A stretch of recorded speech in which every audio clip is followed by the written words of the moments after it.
Bonjour à tous, c'est Virginie et aujourd'hui j'aimerais vous proposer à travers cette vidéo 4 étapes pour stopper vos pensées négatives. Donc l'idée ça va être de parler de ce petit hamster qui est tout le temps en train de courir dans sa roue et du coup dans votre tête et de voir comment on peut maîtriser tout ça. Donc, l'idée, dans un premier temps, première étape, ça va être de repérer ces moments où vous partez dans une spirale de pensée négative, parce qu'on a vite fait de ne pas s'en rendre compte et que ça dure des heures et des heures. Donc déjà, c'est de détecter ce moment-là pour se dire, ok, mon hamster a repris sa course et quick, voilà, lui bloquer la roue pour passer à l'étape d'après. La deuxième étape, ça va être de se demander quelle émotion est-ce que je suis en train de ressentir.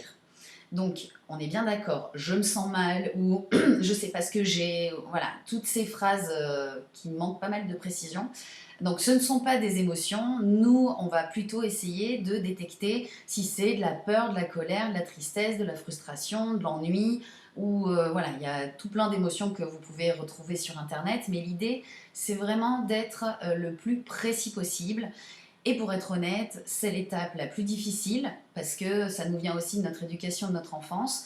On nous a plutôt appris à réprimer nos émotions. T'as pas mal, pleure pas, tais-toi. Donc voilà, on a eu tendance à culpabiliser face à une émotion et du coup, aujourd'hui, il faut réapprendre à les reconnaître et à les nommer. L'étape d'après, ça va être d'exprimer cette émotion.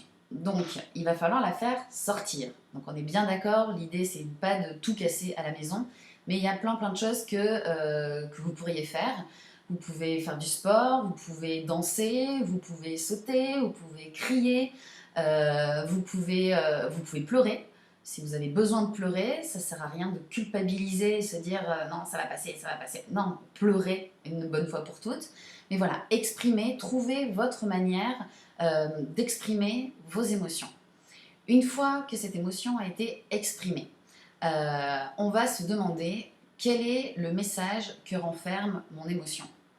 Derrière chaque pensée, on a une émotion et derrière chaque émotion, on a un message. Et ce message, il est vraiment là pour nous aider à avancer. Donc ce serait dommage de s'en priver.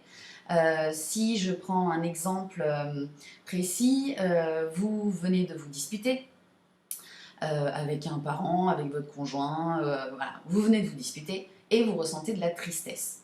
Quel message il va y avoir derrière cette tristesse? Par exemple, il pourrait y avoir le message de j'aimerais tellement me faire comprendre.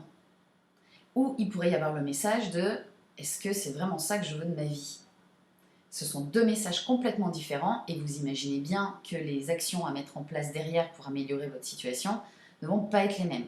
Donc il est très important d'arriver à comprendre quel est le message et de ne pas rester uniquement sur l'émotion.